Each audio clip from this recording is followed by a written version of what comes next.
Hey guys, welcome back to Bennett Farms here. Today I am super thankful that it finally rained. We got about 6/10, 7/10 of rain. And I tell you what, the crops could not be happier. It's just a blessing to have that rain. We're hoping to get some more tonight. I'm hoping to get another half inch or so. I don't know how much it's going to rain. I haven't looked yet. But the crops are already looking way better. It was a nice, beautiful, just calm, gentle rain, and the crops are definitely soaking it up pretty good. Working on the combine today. I've got the combine back from John Deere. They went ahead and did AC work on it. Got the AC compressor and all that stuff fixed. New AC lines. All new, like, condenser thing. I don't know what else. Not like a condenser. I don't know what they call it. Anything to do with the AC they replaced, except for the actual pump itself. They're hoping that the pump will last. They're not 100% sure. But that's what they were thinking. They said that it was working when they fired it up and put Freon in and everything like that, so they decided to leave it just to try and stay on the cheaper side of cost. And then also I noticed there was some looks like oil. Where'd that oil come from? Also I noticed up in this top corner, as you can see right there, that has started cracking out that I noticed this year, so I had them go ahead and weld that up and fix that. These cracks right here were like that when I bought it. They seem to be doing okay. I keep an eye on them. I don't see any cracks above it or below it. And whoever did a decent job, I guess. And then I wanted to take my chaffers out to check the chaffer or sieve frame, whatever I don't remember what it's called exactly, but bear with me, I'm still fairly new at some of the names for these things. But basically it's this top frame right here, which I believe is called the chaffer frame. On a previous farm that I worked at, when I was doing the Lemkins and stuff like that, they had a 9610, and that machine had a lot more, I shouldn't say a lot more hours, had a few more hours than mine does. Mine's got like 2,600 separators. His had like 3,000, 3,400, somewhere in that earmark. And his chaffer frame completely cracked out and ruined a few things. So I wanted to check mine just to double check and just to see if it was cracked any. And sure enough, it did crack. I checked both sides. That side, the right side, checked out pretty good. I didn't see any cracks in there. But the left side actually cracked pretty good. And it cracked from basically the base all about, I would say that's 4.5, 5 inches up almost to the top here. And I've only got about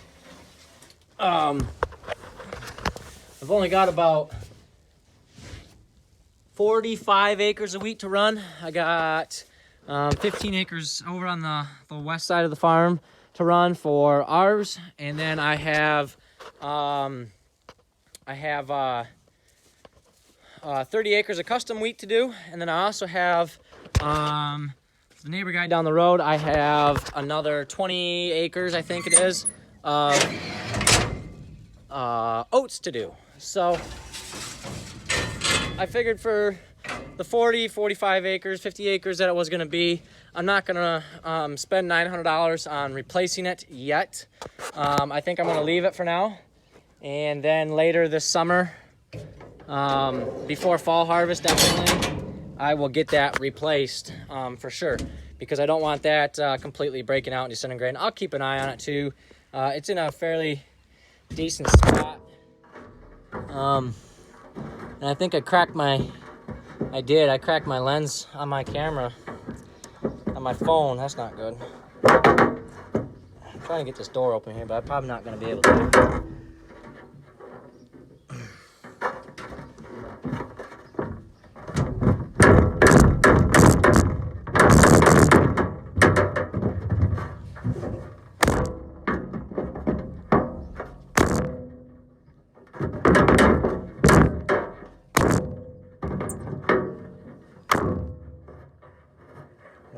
put these stupid bolts in here, and I don't care for it, but hopefully it doesn't seem to be blurry or anything. But anyways, yeah, it looks like this line is new. I guess it looks like they decided to keep this line here. That one looked like it must have been good, I guess. Or they spliced it right there. I don't really know why they did that, but I don't really like the looks of that, unless that's factory, but I cannot imagine that is factory. I guess I should have checked their work. Not just took their word for it. But, because they told me they were going to replace all the new lines, but apparently they didn't. They just replaced one. So, oh well, it is what it is. If I have an issue with it, they'll pay for it. Not a big deal. And then one other issue that I had was inside the grain tank where my clean grain elevator comes up. The pulley that's inside there, you can see actually right there where they welded the outside case there. That pulley had gotten bent outward somehow and was rubbing on that case, so I pulled it off to take a look at it, and it had completely pushed out the side of the clean grain housing. Now, I guess there is an upper half to this, so I think that's about $1,100 to replace that. So I think that will get replaced either, I think I'll end up getting that replaced after this fall. I think that'll make it through fall harvest. I had them welded up and take a look at it. They said it should be fine. I'll keep an eye on that as well, just to make sure everything is working good, and go from there. But the combine's pretty much ready to go. AC is working somewhat. It ain't like the 4240. The 4240 has a killer AC in it. My fiance's brother redid that when he was younger.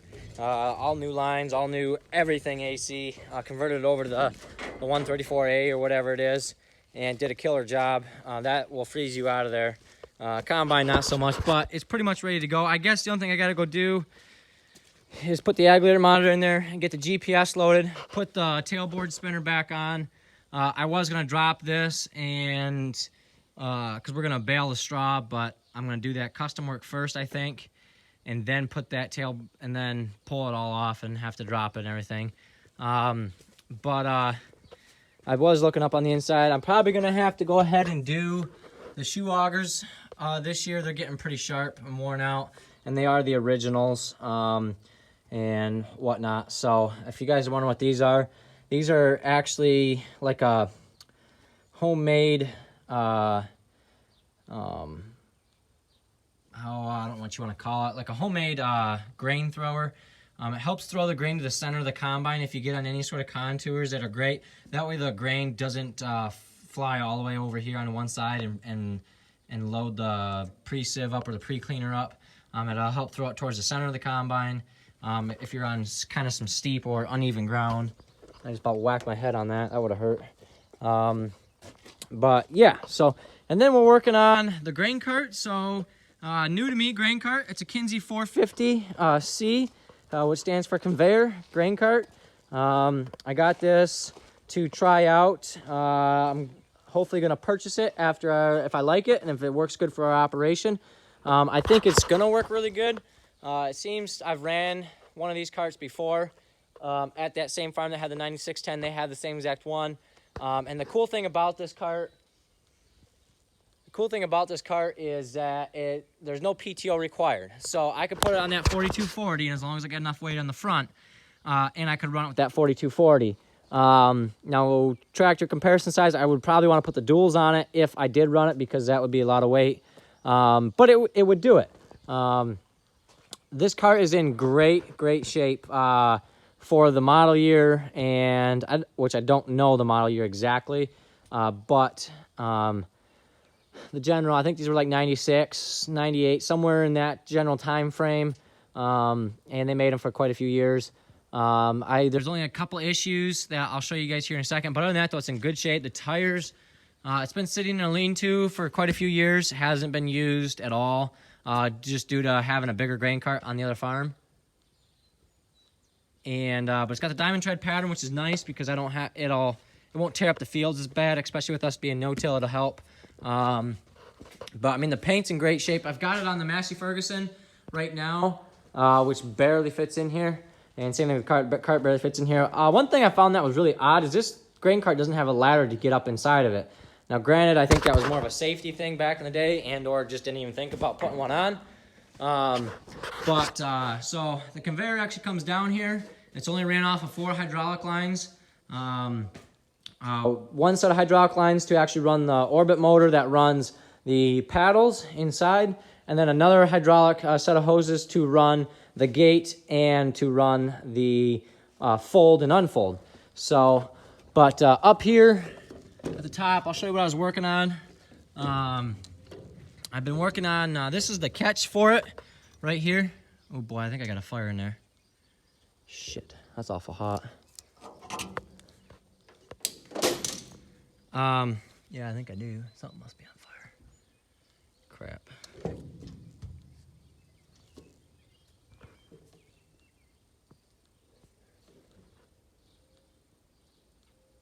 I don't know. I don't think anything's burning. Oh, maybe something is burning in there. Anyways, so this is cracked out. This actually goes down into that catch right there. And it had cracked this pretty bad and actually cracked this back sheet here as well. So, I went ahead and welded that up and got it looking really good now. Please don't critique my welds. I'm not a professional welder by any means. And, I'm not perfect at it, let's put it that way. I will say though, I did just pick up this really super nice Lincoln Power MIG. Let me get this ladder out of the way here, I'll set you guys up.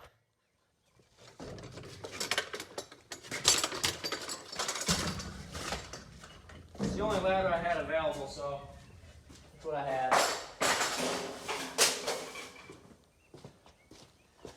But anyways, I just picked up this super nice Lincoln Power MIG. This is it's a 210 MP.